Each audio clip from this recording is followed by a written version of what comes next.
Alright, welcome aboard a special episode of DCS Hacks. Pail here from Growler Jams, and today we're going to look at the T-45 Charlie Goshawk from the outside. We're going to hop in the inside and check out the switches, go through the starting procedures of the aircraft, and then lastly we're going to practice landing it overhead Nellis. Without further ado, let's get at it.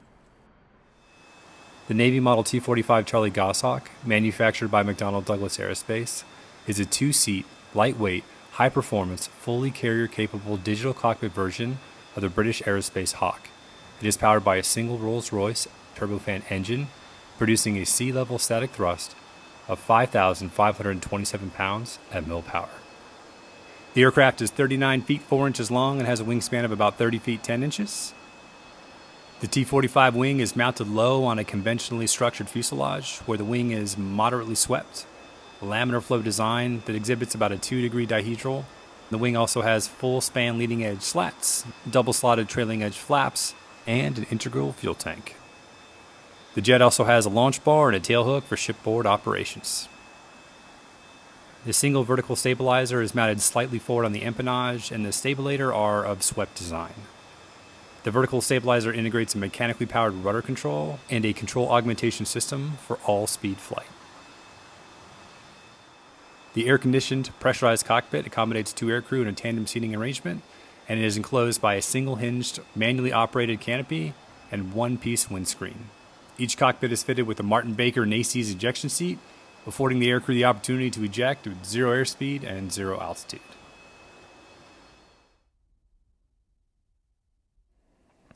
Alright, pre-start checks, here we go. Parking brake, set or pulled out. Engine switch, on. Exterior and interior lights, set as desired. Exterior lights master switch on the throttle, on or forward. Anti-skid switch, on for field operations or off for boat operations. Standby barometric altimeter, set. Generator switch, on. Battery 1 and battery 2 switches, on.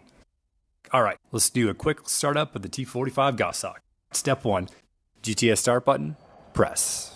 The GTS advisory light should illuminate within 20 seconds. Just waiting.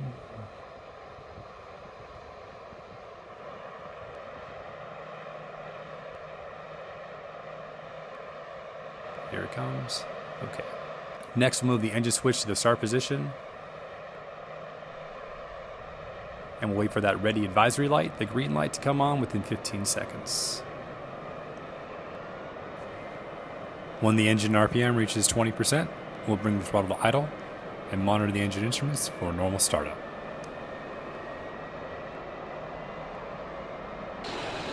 We'll turn on the HUD, then we'll turn on the MFDs,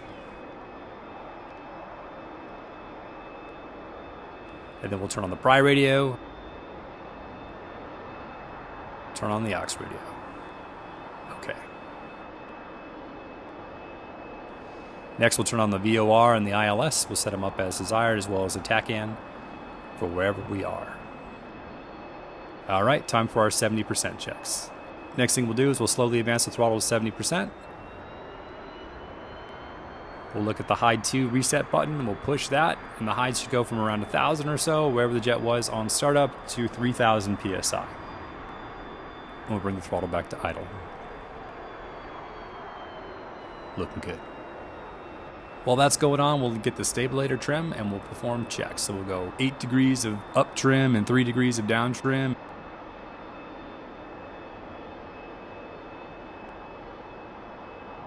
Next, we'll set a LAW or low altitude warning. Generally for takeoff, we'll set it at 200 feet. Next, we'll set our bingo fuel for whatever's required for the mission set. Normally somewhere around 1,000 or 1,200 pounds. Flaps and slats are set to half.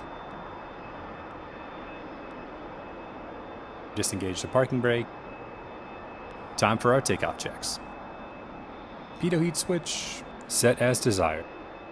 Anti-skid switch is in the on position with a good green light. Flaps and slats are set to half. Trim 00 and 2.5 degrees nose up. Looks like we're there.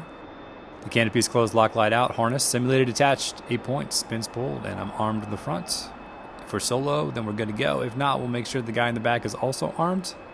Seats hot. Takeoff checks complete. Let's fast forward now to just about prior to the field for the overhead into the landing.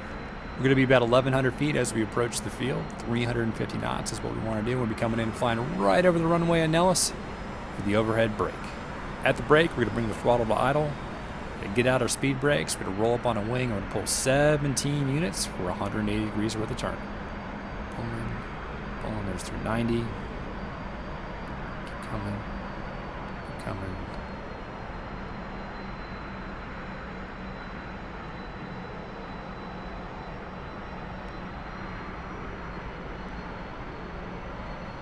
And rolling out.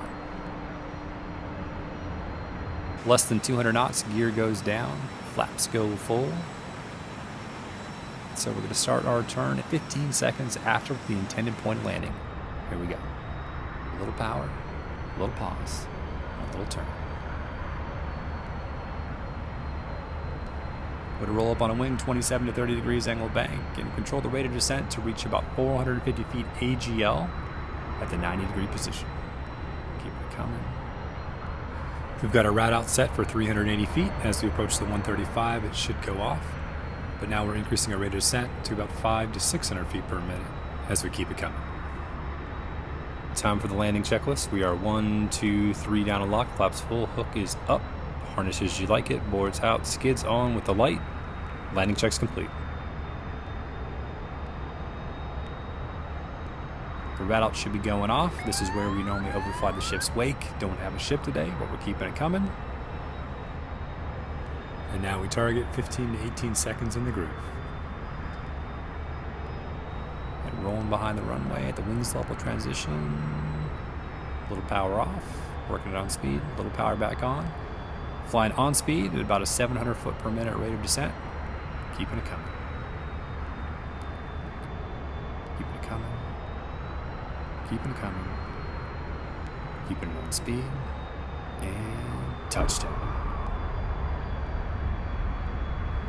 At touchdown, we're going to retard the throttle to idle and maintain back pressure on the throttle until ground idle is achieved.